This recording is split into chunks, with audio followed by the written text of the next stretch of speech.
பெண்புத்தி பின்புத்தியாம் இந்த ஒற்றை வரியை வைத்துக் கொண்டு பெண்கள் எங்கு செலுத்தினாலும் இதனை சொல்லியே பல பேர் தமது அத்தியாய பணியாக வைத்திருக்கின்றனர். பெண்புத்தி பின்புத்தி என்ற பழமொழிக்கு இவர்களாகவே ஒரு பொருளை தப்பிதம் செய்து கொண்டு பேசுவது.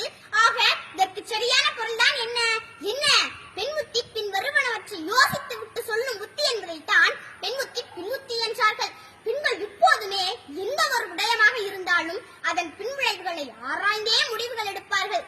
கல்வியாகட்டும், காதலாகட்டும், குடும்பமாகட்டும், தான் சார்ந்த முடிவாகட்டும், தன்னை சார்ந்தவர்கள் சம்பந்தப்பட்ட முடிவாகட்டும், எங்கு எந்த பிரச்சனை நடந்தாலும் தான் எடுக்கும் முடிவு எந்த அளவு விளைவுகளை தரும் என்பதை யோசித்துவிட்டு அதற்கு தகுந்தது போன்ற முடிவைத்தான் அவளின் புத்தி சொல்லும். ஆனால் இதனை நாம் எப்படி புரிந்து கொண்டிருக்கிறோம் என்பதை நான் சொல்ல தேவையில்லை, உங்களுக்கே தெரியும்.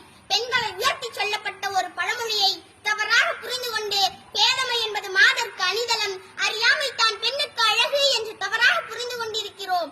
அதைத்தான் ஒரு ஆன்மீக கதை ஒன்று அழகாக சொல்லுகிறது.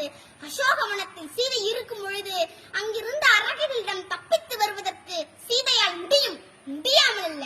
ஆனாலும் அனுமன் அங்கு சென்று நான் உன்னை தூக்கி கொண்டு ராமனிடம் ஒப்படைக்கிறேன் என்று கூறிய போது சீதை கூறிய பதிலில் இருந்து இந்த பழமொழிக்கு உண்மையான பொருளை நாம் அழகாக தெரிந்து கொள்ளலாம்.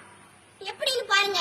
எல்லை நீத்த உலகம் யாவையும் என் சொல்லினால் சுடுவேன், தூயவன் உள்ளவன் ஆற்றிற்கு மாசென்று வீசினேன் என்று அனுமனை பார்த்து சொன்னார்.